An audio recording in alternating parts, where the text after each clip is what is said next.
bold journalism. But Drew Hernandez is a strong-minded individual. Exposing lawlessness. Drew Hernandez, who is ideological. Finding the truth. And use the word Antifa. This is what they do. Battling They're mainstream liars. The woke mob, all they can do is lie. These are the front lines.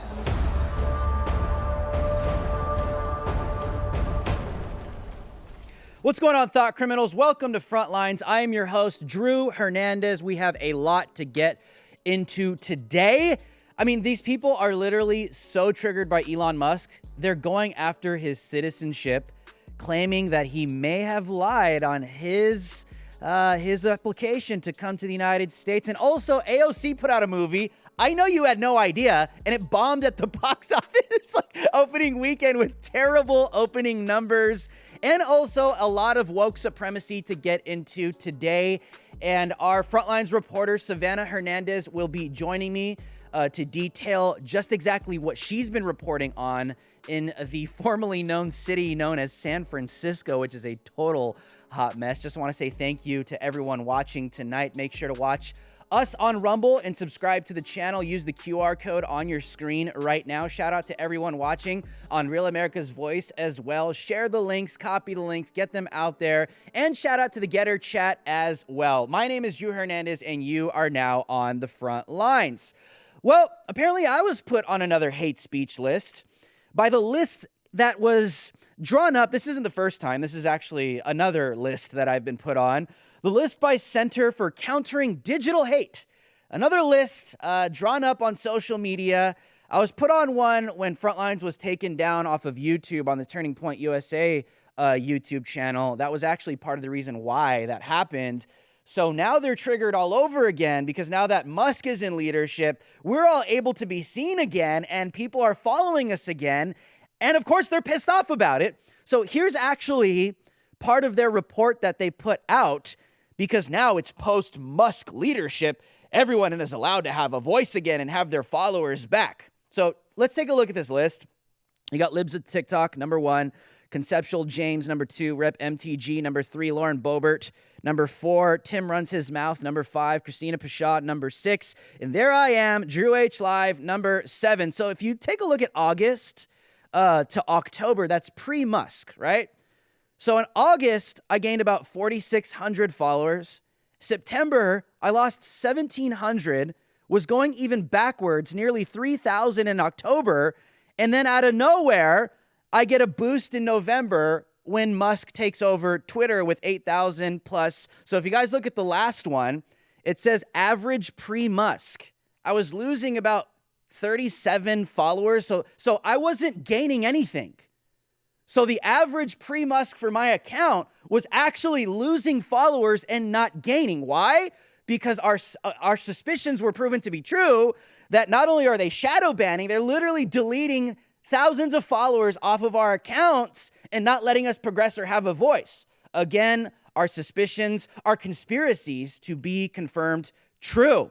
And not only that, they're going after Elon Musk's citizenship. It's being investigated. Here's this hack reporter that tweeted this a couple days ago. Breaking: prominent attorneys. It's always prominent attorneys are investigating whether Elon Musk lied on his application for U.S. citizenship. If it shows that he lied anywhere on the application, it's likely he could be stripped of his U.S. citizenship and deported. Oh, please give me a break. The left has been importing millions of illegals through the formerly known southern border, and now all of a sudden they care about Elon Musk's legitimacy when it comes to being a United States citizenship? What are they, xenophobes? Oh my goodness, so xenophobic of you guys. Of course, because these people are hypocrites, idiots, and liars. And they're actually supremacists. Speaking of woke supremacy, on full display, this woke school board member has resigned after refusing to elect a cis white male as president. Just imagine if that race was flipped to black. My gosh, we'd have race riots all over again. A Pennsylvania school board member has handed in her resignation from her position to take effect at the beginning of 2023 after stating in a meeting that she couldn't vote for a cis white male to be their new president despite his qualifications. Take a look at the clip. Having said that, I believe that Mr. DeLeo would make an excellent president. However, I feel that electing the only cis white male on this board, president of this district, sends the wrong message to our community. A message that is contrary to what we as a board have been trying to accomplish. I think that it's important that we practice what we preach and that our words have strength when they are spoken, whether we speak them from the neighborhood sidewalks or from behind these tables. Mrs. Steinbeck has done an exemplary job as president these last few months, and the strength of her performance has earned her my vote tonight. You know what I love about the woke whites? I mean, they are so supremacist in their mind, right? They just sit there and pontificate like, we're the ones behind the tables, and we gotta, throw a handout to the poor blacks. We gotta throw a handout to the poor brown people because I'm a woke white and I have the supremacy to do this for the poor black and brown people. It's like, dude, that's why we call them woke supremacists, because in their minds, they literally believe that they are supreme over the poor black and brown people. And they just need to throw us handouts anywhere we get it, because it doesn't matter about merit, doesn't matter about talent, doesn't matter about intellect, because the woke whites, they're going to give us a hand and help us progress in society. Oh, because I just can't do anything for myself. These people are pathetic. They're self-hating. And, to all my white people and white viewers out there, I feel for you. I love you guys. What's happening to you guys is racist. It's just 100% racist. And it's the woke whites, you guys, that are literally contributing to this hatred of white people right now in the timeline. These people need to be checked. You guys got to call these people out. I can't do it for you because I'm just a poor brown guy. Oh my God, I can't do anything. Anyways, speaking of actual, discrimination and more woke supremacy, Detroit School Board removes Ben Carson's name from High School of Science and Medicine. Ben Carson interviewed with, and Hannity noted that the Detroit School District said in a statement that community members had been expressing concerns. Guarantee you they're woke whites. Guarantee you. Expressing concerns regarding how, under emergency management, the school's name was changed. And that people in the city reportedly raised concerns that Carson's political positions and decisions in government did not deflect Detroiters. Oh my goodness, this black man is out of control. We can't let this black man have the wrong think. That black man's name should be removed from that school because we're not racist. He identified with Trump and the right. That black man is out of line. Get that black guy in line. Get his name off of there. What message does that communicate? It is to communicate to a bunch of other black people, don't you dare get out of line, because we all know who the real racists are, and it's them. It is literally the woke supremacists. Speaking of radical activists as well, this clip is phenomenal. This pro-censorship activist literally caught flat-footed by her own or his, whatever the hell it identifies as. It's actually some woke Latina. Latinx, excuse me, I got it wrong. Latinx. Flat-footed by own tweets at extremism hearing, South Carolina Rep. Nancy Mace made a transgender activist and censorship advocate, Alejandra Carabello, go on the defensive during a series of questions at a House hearing Tuesday. Take a look. Is rhetoric on social media a problem and a threat to our democracy, Mr. Ward? Yes, absolutely. Mr. Siegel? Yes. Ms. Caraballo? Yes. Ms. Nomani? Yes. Ms. Tyler? Yes. Another question I have, do you believe that rhetoric targeting officials with violence for carrying out their constitutional duties is a threat to democracy, Mr. Ward? Mr. Siegel? Yes. Yes. Yes. Yes. Yes. Here it comes. All right, thank you very much. Only a few weeks after the attempted attack on a Supreme Court justice on June 25th, one of the witnesses, Alejandra Caraballo, tweeted out the following in response to a decision on abortion overturning Roe v. Wade, and I'll quote directly from the tweet. "The 6 justices who overturned Roe should never no peace again. It is our civic duty to accost them every time they're in public. They are pariahs. Since women don't have their rights, these justices should never have a peaceful moment in public again. Thank you, Representative, for the opportunity to clarify and provide context to my tweets. I have a question, is it yes or no? Do you believe your rhetoric is a threat to democracy when you're calling to accost a branch of government, the Supreme Court? I don't believe that's a correct characterization What of you my tweeted, statements. though. Did you not tweet that? That you thought that the Supreme Court justices should be accosted? What I'm you saying tweet is that, that yes or that is no? not an Did you tweet accurate characterization of my statement. You know, Caraballo is an insane trans activist, okay? All the footage that we show you guys when we go cover these protests and these people foaming at the mouth and screaming and losing their minds and going crazy, that is exactly who Caraballo is, okay? But when put to the test, when you're sitting there asking them, did you say this? You're radical when you're in the streets. You're saying it all over Twitter.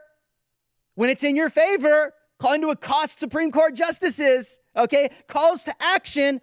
You talk big when you got your hand on that lever of power and everyone's on your side, but when you are put on blast on live TV, these LGBTQ activists, these psychos, they are weak. They don't believe in anything. They don't have convictions. So when they get called out in front of the world, they shrink. Oh, they shrink. Oh my God. It's just it's a mischaracterization of what I said. Do you not believe in what you actually believe in? Of course you don't. Obviously it's hypocritical, but these people are weak. They're weak. Don't be afraid to call these people out. This is why they flip it on everybody. And they say, how dare you say that? You're homophobic. You're calling out gays and trans and queers. You're just homophobic. No. You're homophobic because you're scared to call these people out. If you're afraid to call them out and stand beside God, you're the homophobe because if you're afraid to call these people out, maybe you're the one that's scared of the homosexuals because clearly I'm not. I speak my mind. I speak the truth because this is what is taking place in society. And speaking of what's going on in society, AOC apparently came out with some movie that is about climate change. I know you don't know about it, but it absolutely bombed at the box office. A climate change documentary aimed at promoting Green New Deal initiatives and featuring Congresswoman AOC gave new meaning to the term box office bomb with its dismissal opening weekend. Director Rachel Lears is behind the documentary titled To the End, which debuted over the weekend in 120 theaters. The total box office haul for opening weekend was less than the stellar 9,600 according to Box Office Mojo. Is anybody surprised by that? Congresswoman AOC bombing at the box office because nobody cares and is buying the garbage that you're trying to serve them. Just want to remind you guys, the team at Front Page Magazine has been unmasking totalitarians since the earliest days of the internet. Founded by David Horowitz, Front Page Magazine has spent 2 decades fighting the radical left's efforts to destroy America. Front Page's talented roster of authors will help you stay up to date with the latest trends in American conservatism. Their riveting political and cultural commentaries are the reason that Front Page Magazine has been a mainstay in conservative circles for years. As you all know, it takes a village to fight the radical left's efforts to destroy America. That is why, as a fan of Frontlines, you should also check out these guys over at Front Page Magazine by visiting frontpagemag.com. You can also support their cause by making a tax-deductible donation. Go to frontpagemag.com. All right, Sav has some amazing footage out of San Francisco. Take a look at this first clip. All right, Richie, so talk to us about what just happened. You're at the Harm Reduction Center here in San Francisco. Talk to us about what you got. So I got so much stuff. I mean, literally, they gave me a whole box of syringes. This is a whole box of syringes. Those are a whole box of syringes. I mean, literally for free, right? This is all on taxpayer dollars in these non-discrete black bags, right? You can't even get, you know how expensive these are? You can't even get a plastic straw in San Francisco, let alone they're just giving away as many needles as you want. I have Narcans. I have these sanitary cookers. I have tie-offs to tie off your arm. I came out with saline water, clean saline packages to cook the dope with. These are to hold, these little tie-offs are to hold these like this. You twist it around there so you don't burn your hand while you're cooking the dope. I got. And anybody can just come into this place and grab these bags full of equipment. For free. And little cotton swabs to suck the dope up through. I asked them what this was for. This is a new one that they're giving out, these chopsticks, and they said it was a pusher for a glass pipe so you could push your crack inside the pipe more, right? So they also instructed you on how to use these Absolutely. different types of pieces of equipment. Yes, Brillo pad to filter the crack in the pipe. Then they give you these straws, right? And these mouthpieces for the meth pipe.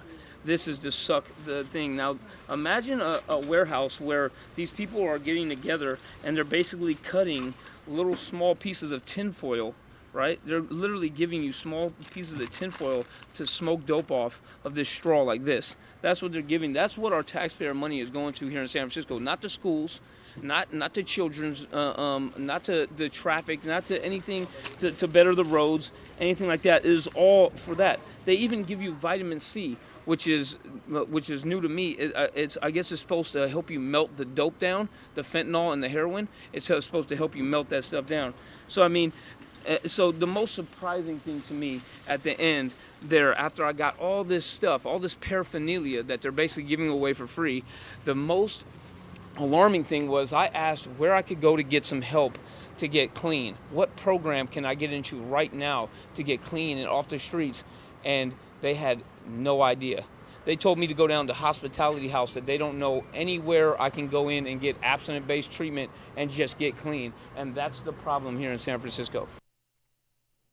Incredible, shocking footage. Savannah Hernandez, Frontlines reporter, is actually there right now in San Francisco on the front line. Savannah, thank you for joining me. Just take the rest of the segment. We got about 6 minutes. I know you got a couple more clips. Break it down, what's going on, and throw to whatever you want. I know we got a bunch of clips here.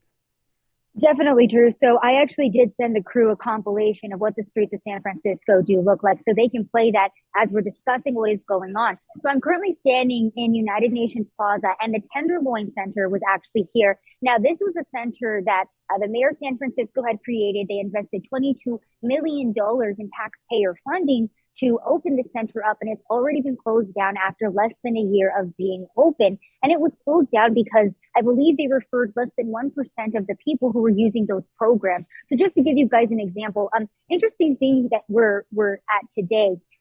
What you're seeing behind me is actually a Christmas market on one side, but then on the other side, a lot of the drug use that is still very prevalent in the city. One of the most shocking scenes that I have seen here, of course, is little children walking past this every single day. And for those who say too, look, Sav, if you're going to the worst parts of the city and showing us the drug use, of course it's going to look bad. You can go to any downtown and find this type of stuff.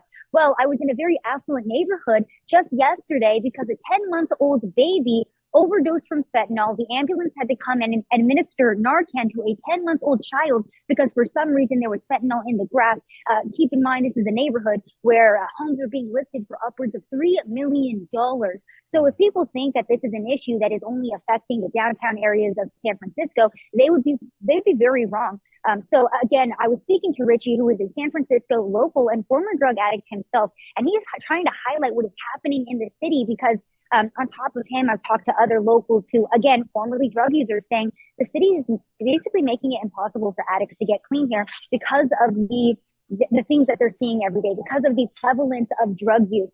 A lot of the people, the homeless on the street, were pushed into hotels here in the city. And Savannah, we have a clip of that conversation, correct?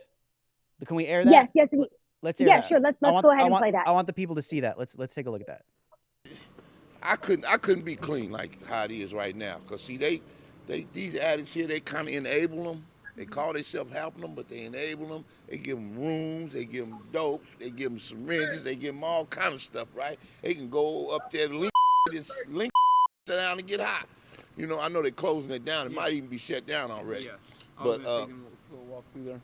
yeah, so you know, it's hard to get clean now, you know? And can I ask you, what would your message then be to the San Francisco government that is kind of funding a lot of these harm reduction programs? What would your message to them be? My message would be that they doing a lot more harm than they is helping them with the harm reduction approach. You know, because see, like what he say, what we doing, we have programs which is completely abstinence based. But this particular program right here on the corner, it's a collaborative with the Department of Public Health, the adult probation, and the Department of Public Health, they pro-harm reduction. They pro-harm reduction. But we told them, we got real caught up with them and say, look, we ain't really doing that harm reduction. It don't work. You know what I mean? Look at the streets now. You know, the kids. You know, I didn't know that here in the Tenderloin, they got more kids in the Tenderloin than anywhere in any other part of San Francisco. Yeah. So all up in these buildings and everything is kids. And isn't this one of the worst areas too? This is the worst area, man. They got to come around. They got to step over addicts, play around syringes, child molesters, all kind of stuff around that they don't know. Child molesters.